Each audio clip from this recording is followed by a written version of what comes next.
దేవుని కృపలో నోవాహు కుటుంబము. నోవాహు గురించి దేవుని యొక్క వాక్యము సెలవిస్తున్న విధానాన్ని మనమందరము కూడా జాగ్రత్తగా విని ఆలోచన చేసుకుందామండి. నోవాహు గారు ఎలాంటి వాడంటే నీతిమంతుడు, పరిశుద్ధుడు, యథార్థవంతుడు. నోవాహు దేవుని యందు భయభక్తులు కలిగిన వ్యక్తి. అందుకే నోవాహు దేవునికి నచ్చినవాడు, నోవాహు దేవునికి ఇష్టడైన వాడు. ఆ నోవాహు దేవుడు చెప్పినట్టుగా బ్రతికి చెడు కార్యాలకు దూరంగా ఉంటూ దేవునికి వ్యతిరేకంగా బ్రతకక దేవునికి ఇష్టడుగా బ్రతికిన వ్యక్తి నోవాహు. అలాంటి నోవాహు గురించి మనం కొన్ని విషయాలు ఆలోచన చేసుకోగలిగితే, ఆదికాండం 6వ అధ్యాయము 8వ వచనము, 6వ అధ్యాయము ఆదికాండము 8వ వచనము.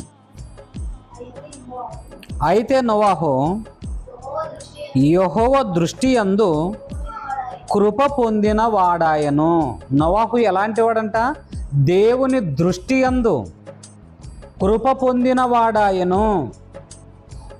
లోకంలో ఎందరో ఉన్నారు. నోవాహు కాలంలో అందరినీ కూడా దేవుడు చూస్తూనే ఉన్నాడు. దేవుని దృష్టి యందు అనే రాయబడింది చూడండి. దేవుడు మమ్మల్ని చూడడు, దేవుడు మమ్మల్ని ఆలోచన చేయడు, దేవుడు మేమంటే పట్టించుకోడు, దేవుడు అసలు ఉంటేనే కదా అనే బ్రతుకుతున్న దౌర్భాగ్యులు లోకంలో ఎంతోమంది ఉన్నారు. నోవాహు గారి కాలంలోనికే, ఆ కాలంలోనే ఆలోచన చేస్తే దేవుడు అందరినీ కూడా చూస్తున్నాడు, అందరినీ కూడా ఆలోచన చేస్తున్నాడు.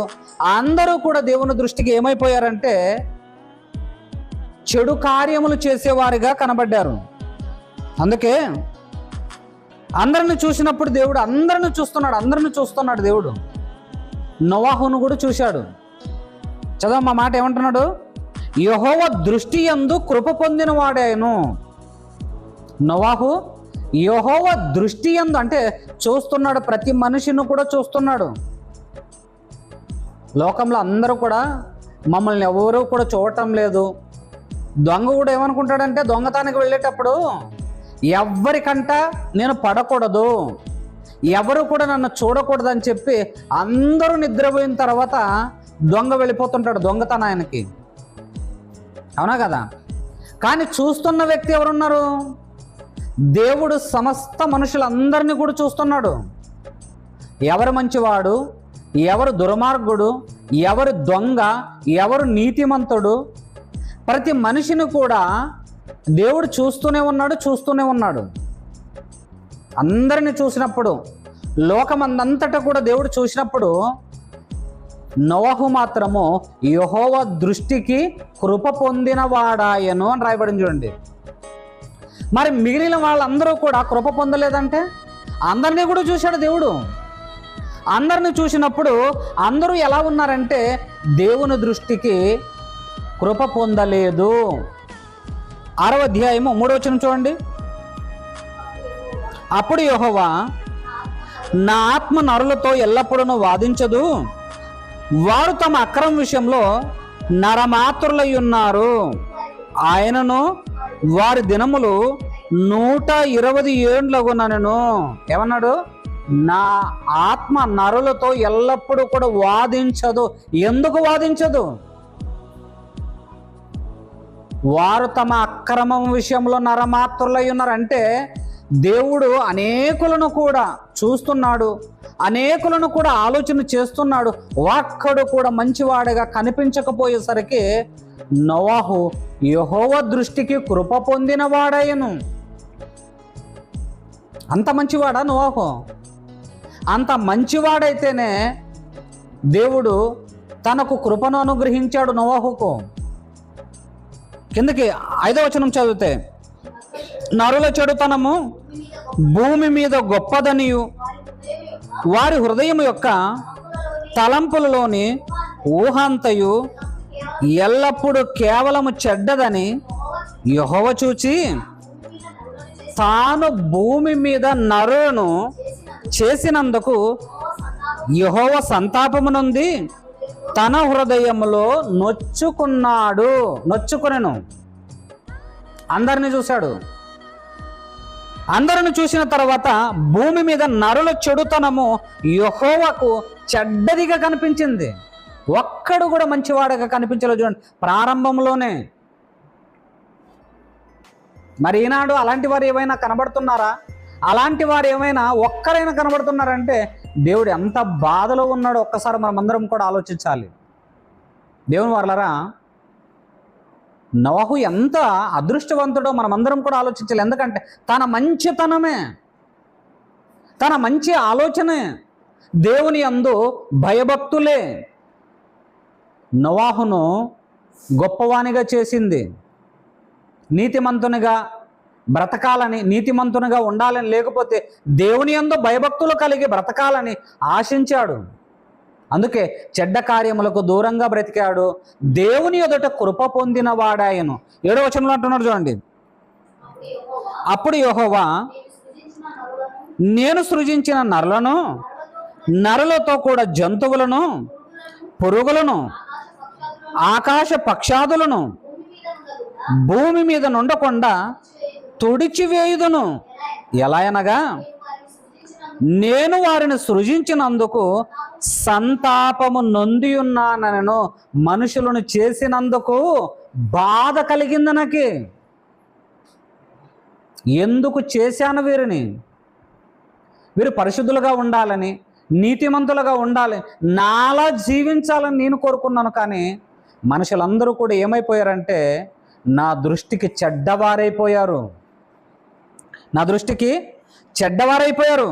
కాబట్టి ఎవ్వరూ కూడా భూమి మీద ఉండకూడదు.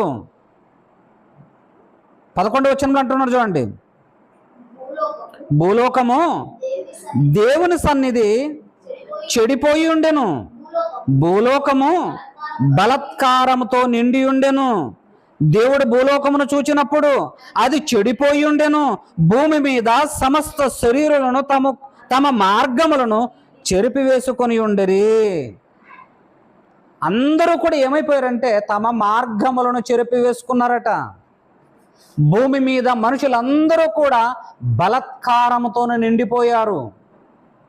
ఒక్కరైనా కనబడుతున్నారా అని దేవుడు అందరినీ కూడా వెతికాడు, అందరినీ కూడా ఆలోచించాడు.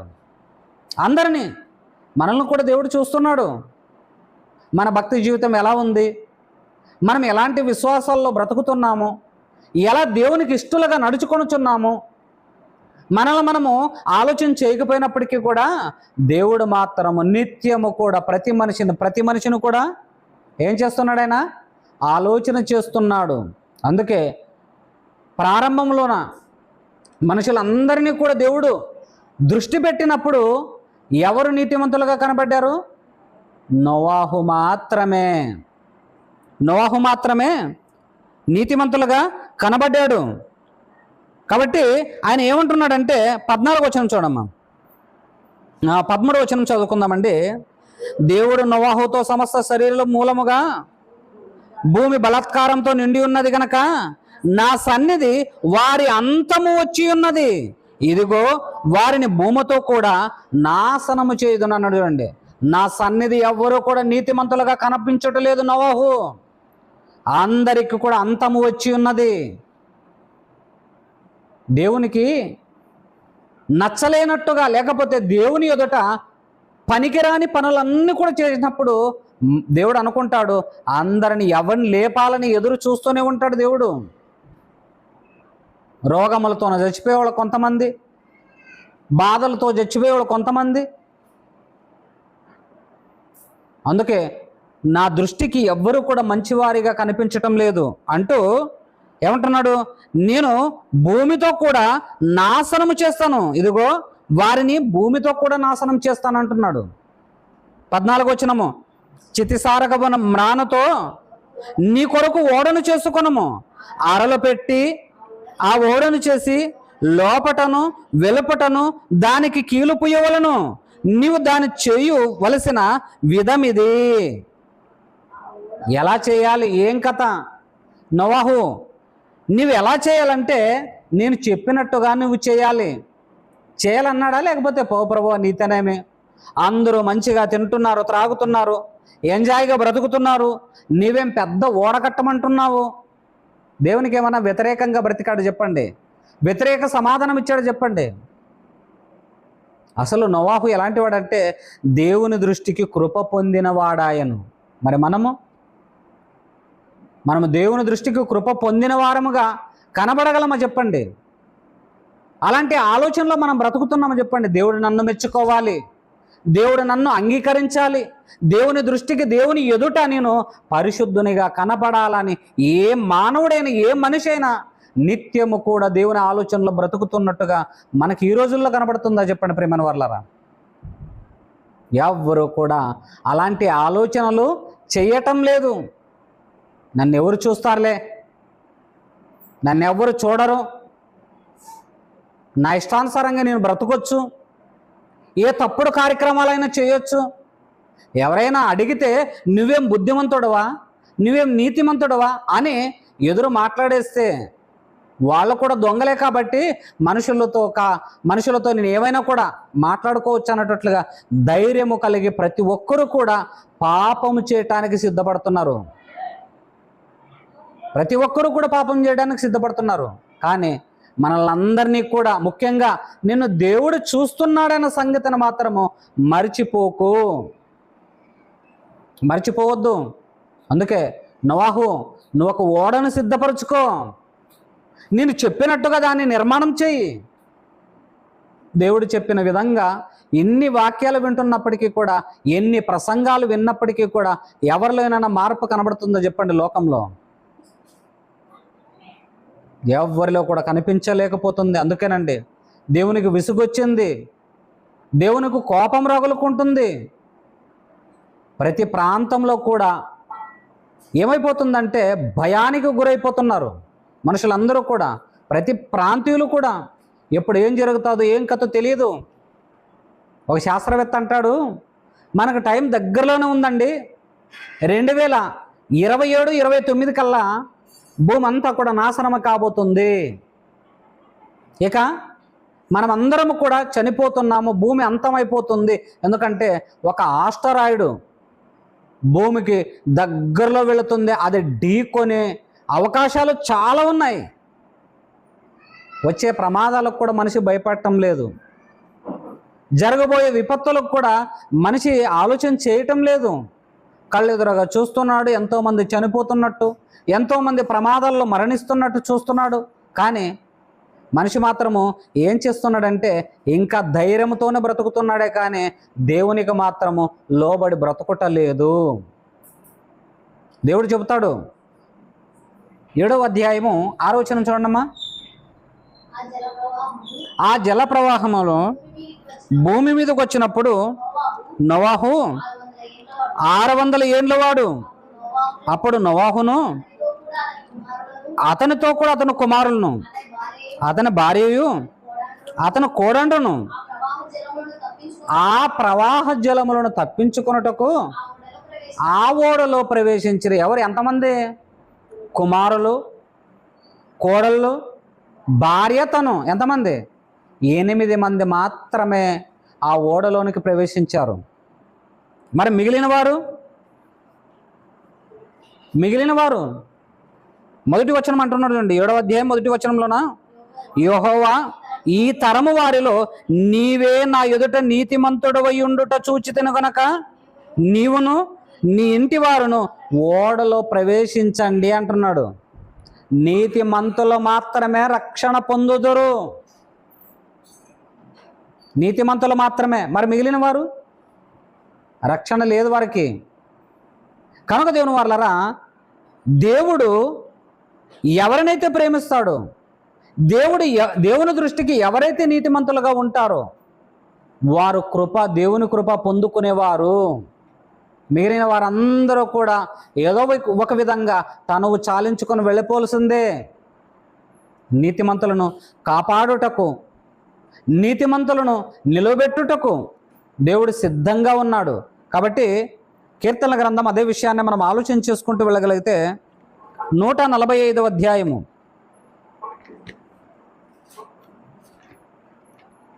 కీర్తనల గ్రంథము 145వ అధ్యాయము 20 వచనం చదువుకుందామండి.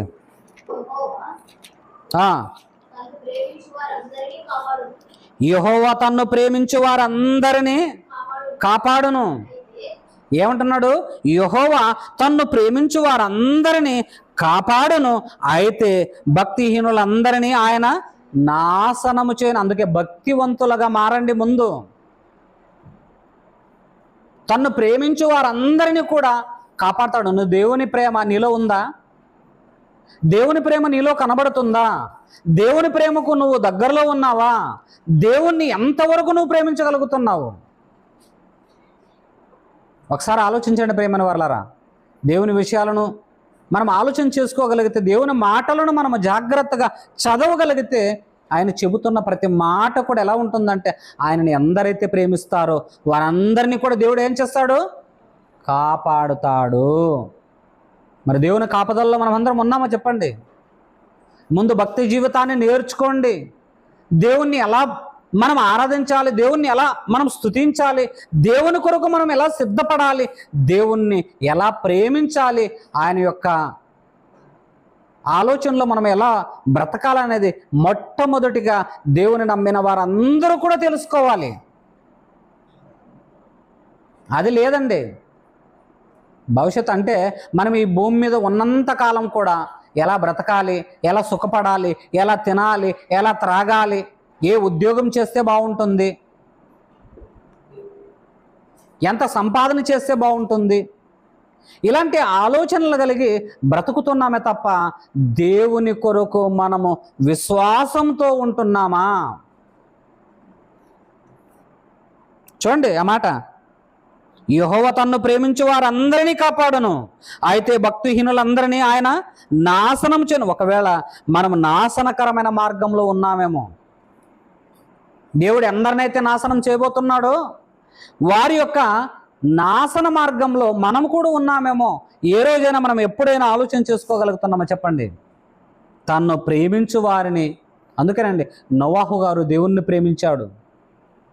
నోవాహు, నువ్వు వెళ్ళు, నేను చెప్పినట్టుగా ఓడను సిద్ధపరచుకో. మనం సిద్ధపరచుకుంటున్నామో చెప్పండి? రక్షణకరమైన జీవితాన్ని మనం సిద్ధపరచుకుంటున్నామో చెప్పండి ప్రేమన వర్లరా? దేవుని కొరకు ఆలోచించాలి, దేవుని కొరకు బ్రతకాలి. ఈ చిన్న జీవితంలో భక్తిని కొనసాగించుకోవాలి. మనం అందరము కూడా భక్తిని భక్తి అంటే అందరికీ కూడా అసహ్యమైపోయిందండి. భక్తి అంటే అందరికీ కూడా అవమానకరంగా మారిపోయింది. ఏమంటారు చెప్పండి? మనం అందరం కూడా నిత్యము ప్రతిరోజు కూడా బైబిల్ చదువుకుంటున్నాం. వీళ్ళు ఒక పెద్ద భక్తులు అంటుందా లేదు లోకము? వీళ్ళు ఒక పెద్ద భక్తులు. దేవుణ్ణి ఎంతైతే మనము నమ్ముకుంటామో, దేవుణ్ణి ఎంతైతే మనము సేవిస్తామో, దేవుణ్ణి ఎంతైతే విశ్వసిస్తామో మనకు అవమానాలు వస్తాయి. కానీ తన్ను ప్రేమించు వారిని ఆయన ఏం చేస్తాడంట? రక్షిస్తాడు, కాపాడుతాడు. నమ్మలేని వాళ్ళందరినీ కూడా ఏం చేస్తాడు? నాశనం చేస్తాడు. నమ్మకోకుండే వారందరినీ కూడా నాశనం చేస్తాడు. కనుక ప్రేమన వర్లరా, ఒకనాడు నోవాహు ఎలా ఉన్నాడంటే దేవుని దృష్టికి కృప పొందినవాడాయను. మరి ఈనాడు మనము దేవుని దృష్టికి కృప పొందుకునే వారంగా కనబడుతున్నామా చెప్పండి? కనబడుతున్నామా? కనిపించాలి, అలా బ్రతికి చూపించాలి, మనము అలా మారిపోవాలి. లేకపోతే నాశనంలో మనమందరము కూడా వెళుతున్నామనే అర్థము, నాశనానికి వెళుతున్నామని అర్థము. అదే సామెతల గ్రంథము 8వ అధ్యాయము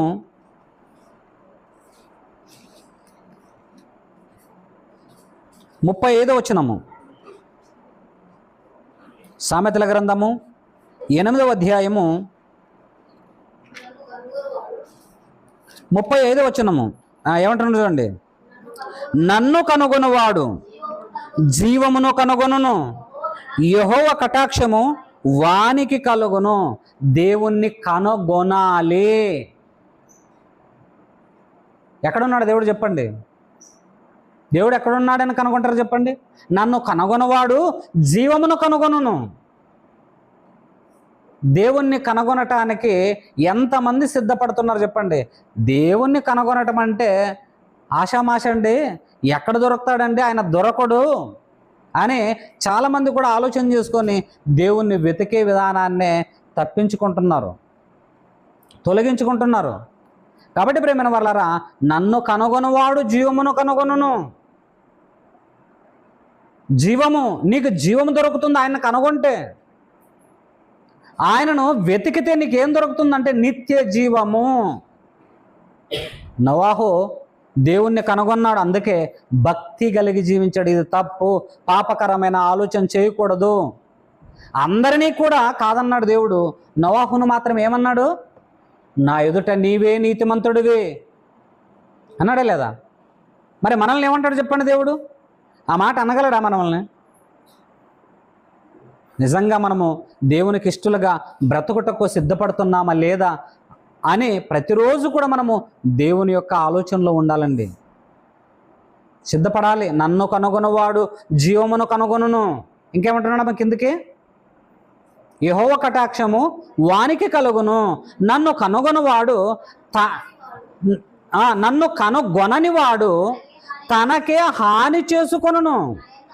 నా యందు అసహ్యపడువారందరూ మరణమును స్నేహించుదురు అన్నాడు. చూడండి, నువ్వు మరణాన్ని స్నేహిస్తున్నావా లేకపోతే దేవుణ్ణి కనుగొంటున్నావా? నన్ను ఎవరైతే అసహించుకుంటారో వారు మరణాన్ని స్నేహిస్తున్నారు. అంటే దేవుణ్ణి ఎవరైతే కాదనుకుంటారో, దేవుణ్ణి ఎవరైతే వద్దనుకుంటారో, దేవుని మీద ఎవరైతే ప్రేమ లేకొకున్నట్టుగా బ్రతుకుతారో, దేవుని యందు భయభక్తులు లేకొకున్నట్టుగా జీవించిన వారందరూ కూడా ఏమైపోతారట? మరణమును స్నేహిస్తారట. మరణ స్నేహంలో ఉన్నారట. మరణమా, నీతో కూడా నేను ఉంటాను. మరణమా, నీతో పాటు నేను కూడా పాతాళంలో ప్రవేశిస్తాను. మరణమే నాకు ఇష్టం అన్నట్లుగా మరణమునే స్నేహిస్తున్నారట వీరందరూ కూడా. నన్ను కనుగొనని వాడు తనకే హాని చేసుకుండును. ఎవరైతే దేవుణ్ణి కనుగొనకున్నట్టుగా దేవుని మాటలు చెప్తే వినేవాళ్ళు ఉన్నారు చెప్పండి? దేవుని మాటలు చెప్తే ఆలోచన చేసి బ్రతికేవారు ఉన్నారు చెప్పండి ప్రేమ వాళ్ళరా? కనుగొనని వారు వీరందరూ కూడా. వీళ్ళందరూ ఎలాంటి వాళ్ళు? దేవుణ్ణి కనుగొనని వారు. కనుగొనాలంటే ప్రయాసపడాలి. కనుగొనాలంటే ఏం చేయాలంటే దేవుని కొరకు ఆలోచించాలి. ఎవరురా దేవుడు ఇంతకీ? వాళ్ళేమి ఎలా చెబుతున్నారు, వీళ్ళేమి అలా చెప్తున్నారు. నిజమైన దేవుణ్ణి నేను తెలుసుకోవాలి. చాలామంది మనుషులు కూడా దైవాలుగా మారిపోయి వారు కూడా దైవ ఆశీర్వాదాలు ఇచ్చేవారుగా ఉన్నారు లోకంలో. నా ఆశీర్వాదం గొప్పది, నా ఆశీర్వాదం చేత నీవు తృప్తి పడతావు అనేటట్లుగా లోకంలో మనుషులు కూడా దైవాలుగా మారిపోయిన వాళ్ళు ఉన్నారు. మనుషులు ప్రేమని దేవుని వాళ్ళ భూమి మీద దైవములు కారు, దేవుడే. ఆయన్నే కనుగొనాలి. కాబట్టి ఏమంటున్నాడు? చదవమ్మ మాట 35వ వచనము. నన్ను కనుగొనవాడు జీవమును కనుగొనును, యెహోవా కటాక్షము వానికి కలుగును. నన్ను కనుగొనని వాడు తనకే హాని చేసుకొనును. నా యందు అసహ్యపడవారందరూ మరణము స్నేహించెదరు అంటున్నాడు. చూడండి, మరణ మార్గంలో ఉన్నామేమో ఒకవేళ మనం అందరము కూడా. దేవుణ్ణి అసహించుకుంటున్నామేమో, అసహించుకొని దేవునికి దూరం అయిపోతున్నామేమో, అసహించుకొని పాతాళానికి వెళ్ళిపోతున్నామేమో. చాలామంది మన వాళ్ళు ఎలా బ్రతుకుతున్నారంటే, దేవుడు వరాలు ఇస్తేనే మేము నమ్ముతాము, దేవుడు మాకు శాంతి సమాధానం ఇస్తేనే మేము నమ్ముతాము, దేవుడు మా కుటుంబాన్ని హెచ్చిస్తేనే మేము దేవుని నమ్ముకుంటాము, దేవుడు మాకు సంతానం ఇస్తేనే మేము దేవుని నమ్ముకుంటాము, దేవుడు మా కుటుంబంలో మా పిల్లలకు పెళ్ళిళ్ళు చేస్తేనే, సంబంధాలు కలుగు చేస్తేనే మేము దేవుని నమ్ముకుంటాం. లేకపోతే ఈ వీటిని వెతుకుతున్నారే కానీ దేవా మరణ మార్గమును తప్పించుకునే ఆలోచనలో ఉండుటకు నాకు సహాయం చేయి తండ్రి అని ఎవరైనా దేవుని వెతుకుతున్నారో చెప్పండి? మరణాన్ని స్నేహించేవారే అందరూ కూడా. లోకంలో తినుటకు, లోకంలో త్రాగుటకు, లోకంలో వ్యభిచారించుటకు, లోకంలో అబద్ధమాడుటకు, లోకంలో దేవుణ్ణి అసహించుకునే వారందరూ కూడా ఏమైపోతారంటే మరణమును స్నేహిస్తున్నారు. కానీ నోవాహు ఎలాంటి వాడండి? దేవుని చేత కృప పొందిన వాడాయను. నా ఎదుట నీవే నీతిమంతుడవు. అబ్బా, ఎంత అదృష్టవంతుడండి నోవాహు గారు. అలాంటి అదృష్టాన్ని మనం అందరం కూడా పొందుకుంటున్నామో చెప్పండి ప్రేమైన వారలారా. అలాంటి భాగ్యకరమైన అదృష్టకరమైన జీవితంలో మనమున్నామో చెప్పండి. ఒకవేళ తప్పుడు మార్గంలో నడుస్తున్నామా? మీరందరూ కూడా ఆలోచించండి. హెబ్రీయులకు రాసిన పత్రిక 4వ అధ్యాయము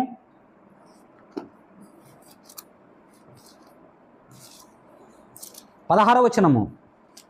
హెబ్రీయులకు రాసిన పత్రిక 4వ అధ్యాయము 16వ వచనంలో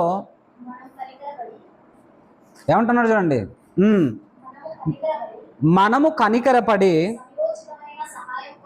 సమయోచితమైన సహాయము కొరకు కృప పొందునట్లు ధైర్యముతో కృపా సనమునొద్దకు చేరుదము. అంటే మనము కనికరము పొందునట్లు, మనము కనికరింపబడాలంటే దేవుని చేత. శబాష్, పర్లేదు, నమ్మకంగా జీవిస్తున్నారు మీరు. మనమందరము కూడా కనికరింపబడి సమయోచితమైన సహాయము కొరకు కృప పొందునట్లు, ధైర్యంతో మనమందరం కూడా కృపాసనం యొద్దకు చేరుదము అన్నట్లుగా దేవుని యొక్క వాక్యం సెలవిస్తుంది. అంటే మనము కనికరింపబడాలి దేవుని చేత. మనమందరము, మన పైన దేవుడు కనికరిస్తాడు చెప్పండి. కనికరింపబడతామో చెప్పండి. మనమందరము కూడా దేవునికి వ్యతిరేకంగా బ్రతుకుతున్నామా? దేవుడు కనికరిస్తేనే నిత్య జీవం పొందుకుంటాము. దేవుడు కనికరింపకపోతే నిత్య నాశనమునకు వెళ్ళిపోతాం. ప్రేమైన వారలారా, కనికరింపబడాలి. అందుకే నోవాహు గారు దేవుని కనికరంలో ఉన్నాడు, కనికరించాడు ఆయన. మనము కనికరింపబడుతున్నామా? మన జీవితాలు అలా కనబడుతున్నాయి చెప్పండి. భక్తి సాధనలో మనం అందరం కూడా కొనసాగాలి. చాలామంది కూడా ఏం చేస్తున్నారంటే దేవునికి విరుద్ధమైన కార్యములు చేసి భక్తి ముసుగులో బ్రతుకుతున్నారు. కనుగొనాలి ఆయన్ని, కనికరింపబడాలి ఆయన చేత. మనం అందరము నోవాహు ఎలాగైతే సిద్ధపడ్డాడో, నోవాహు ఎలాగైతే దేవుని చేత నమ్మకమైన భక్తిపరునిగా కనిపించాడో, మనము కూడా అలాంటి భక్తి జీవితంలో ఉండేవారిగా ఉండాలి. అలాగే కీర్తనల గ్రంథము 1వ అధ్యాయము 6వ వచనం ముగింపులోకి వెళ్ళిపోదామండి. ఇక కీర్తనల గ్రంథము 1వ అధ్యాయము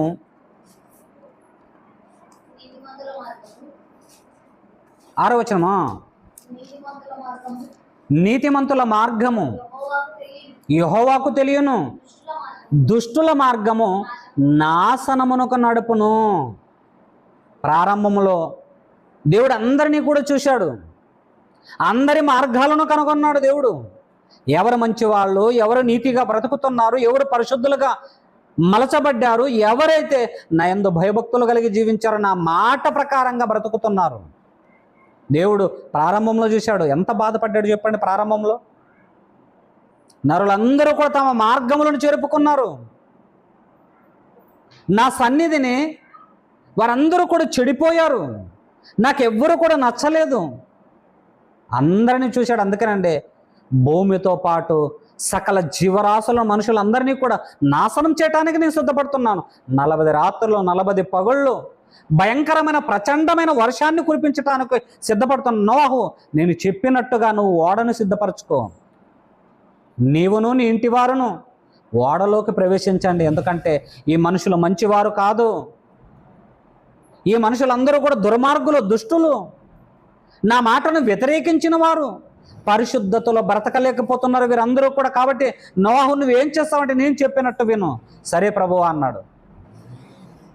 సేవకులందరూ కూడా వాక్యం చెబుతుంటే వినటానికి ఎంతమంది సిద్ధపడుతున్నారు చెప్పండి ప్రేమైన వారలారా. దేవుని వాక్యం అంటే ఇష్టపడటలేదు. అందుకే ఏమంటున్నాడు, నీతిమంతుల మార్గము యెహోవాకు తెలియను, దుష్టుల మార్గము నాశనమునకు నడుపును. ఏ మార్గంలో ఉన్నాం మనమందరం కూడా? ఏ మార్గంలో ఉన్నామమ్మా? దుష్టుల మార్గంలో ఉన్నామా, నీతిమంతుల మార్గంలో కనబడుతున్నామా? దేవుని వాక్యం వినటానికి చాలామంది ఏమైపోతున్నారంటే మందులైపోతున్నారు, సోమరులుగా మారిపోతున్నారు. పనికిరాని మాటలు మాట్లాడటానికి దినమంతా కూడా సమయం చాలదు. లోక సంబంధమైన బ్రతుకులు నేర్చుకోవటానికి దినమంతా కూడా చాలదు. దేవుని వాక్యం మాత్రము అస్సలు దరిదాపుల్లోకి రాకోకున్నట్టుగా చేసుకుంటున్నారు వారికి వారే. కాబట్టి దుష్టుల యొక్క మార్గము నాశనమునకు నడుపును. దుష్టుల యొక్క మార్గంలో మనం ఎవ్వరూ కూడా ఉండకూడదండి. ప్రయాసపడండి, కష్టపడండి, శ్రమించండి భక్తి జీవితంలో బ్రతుకుటకు. నాశనకరమైన వ్యక్తుల పట్ల మనం అందరము కూడా జాగ్రత్త కలిగి ఉండాలి. అలాంటి వారి యొక్క ఆలోచనలో ఉండకూడదు. అలాంటి వారి యొక్క మార్గాలలో మనం నడవకూడదు. నీతిమంతుల యొక్క సహవాసంలో ఉన్నప్పుడే మనకి నిత్య జీవం అనేది దొరుకుతుంది. కాబట్టి ప్రియమైన వారలారా, ఈ విషయాన్ని, ఈ మాటలను మీ హృదయాల్లో భద్రపరచుకుంటారని ఆశిస్తూ